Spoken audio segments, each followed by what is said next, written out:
In 1942, the world witnessed the birth of a monster, a machine forged from steel, fear, and obsession. Its name was the Tiger I.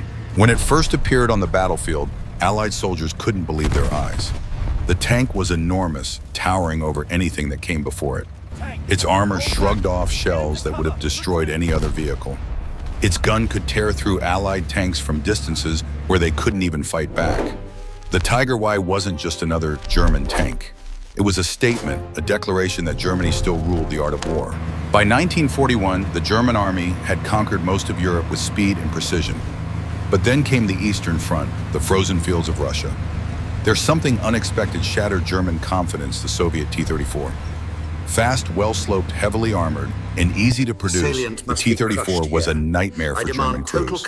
Shells bounced off its angled armor, and its wide tracks allowed it to glide through the deep Russian mud where German panzers bogged down. For the first time, Hitler's army realized it was outclassed. The Fuhrer demanded a new weapon, a machine that would re-establish German dominance, crush the T-34, and terrify every enemy on sight.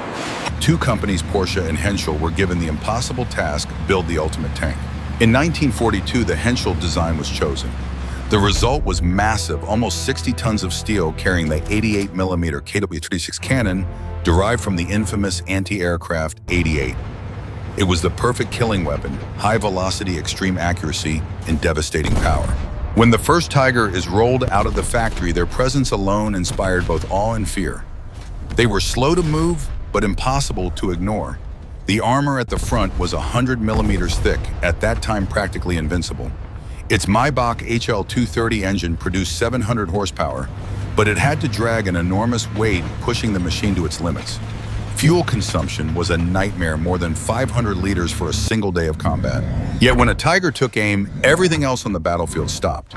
At 500 meters, it could destroy a T-34 or a Sherman with one shot.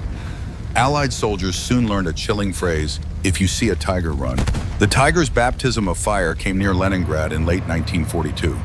5 prototypes were deployed, but mechanical failures plagued them before they even reached the front line. Despite these issues, the weapon proved terrifying. The few that worked properly cut through Soviet armor like paper.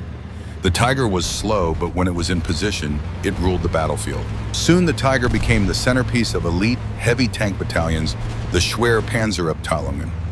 Each battalion had around 45 Tigers supported by lighter tanks and infantry. Wherever they appeared, the balance of power shifted immediately. In North Africa, under Field Marshal Rommel, the Tiger's thick armor laughed at British shells. In Italy and Normandy, Allied troops often mistook other tanks for Tigers. That's how deep the fear ran. But behind the myth was a grim reality. Each Tiger I cost more than twice as much as a Panzer IV. It required highly trained crews and complex maintenance routines. Every repair needed specialized tools and spare parts that were hard to transport to the front. The gearbox often overheated, the tracks snapped under strain, the suspension froze in winter.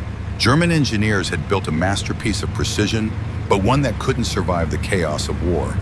On muddy Russian roads, Tigers sank up to their turrets. In snow or sand, they devoured fuel and burned engines. Many were destroyed not by enemy fire, but by breakdowns or by their own crews abandoned when fuel ran out. Despite the flaws, the Tiger I achieved near mythical status among tank crews. A single Tiger commanded by an experienced crew could hold off entire formations. Some aces became legends themselves. Michael Wittmann, the most famous Tiger commander, destroyed dozens of Allied tanks in a single engagement at Villers-Bocage in 1944. He and his crew turned the narrow streets of that French town into a graveyard of burning Shermans. For a time, it seemed that one Tiger could decide a battle, but the Allies adapted. They learned to attack in numbers to flank, to use artillery and air support. A Tiger might be unstoppable head-on, but a bomb from above or a shell from the side could still end its reign. By 1944, the tide of war had turned. Allied factories in America and the Soviet Union were producing tanks by the tens of thousands. For every Tiger Germany built, the Allies could field 20 Shermans or T-34s. Quantity had become its own kind of quality. Germany tried to answer with the Tiger II, the King Tiger, even larger, even heavier. But it was too late. Fuel shortages, air raids, and constant retreat meant that these technological marvels often never reached the fight. In total, only about 1,347 Tiger Is were produced. Many were lost simply because they couldn't be repaired in time or moved away from advancing enemies. By the end of the war, only a handful remained operational. Yet the Tiger's impact on history was enormous. Allied intelligence obsessed over capturing one intact. Engineers studied its armor angles, gun stabilization, and optics. The Tiger forced every nation to rethink tank design, thicker armor, bigger guns, better coordination. It sparked an arms race that would shape armored warfare for decades. The Tiger also left a deep mark on culture. It appeared in newsreels, propaganda films, and post-war documentaries. Its silhouette, tall, boxy, with the iconic long barrel, became the image of German power. Even today in museums and video games, the Tiger WW2 remains a symbol of technological ambition pushed to its limits. But there is a lesson behind the legend. The Tiger showed that engineering perfection can be a double-edged sword. It was too complex, too expensive, too slow to produce. For every hour it spent in battle, it spent days under repair. Germany's obsession with perfection helped it create one of the greatest tanks ever built and one of its greatest strategic mistakes. When the war finally ended, only 7 Tigers were known to survive intact. One of them still rumbles to life today at the Bovington Tank Museum in England, the only Tiger in the world still capable of moving under its own power.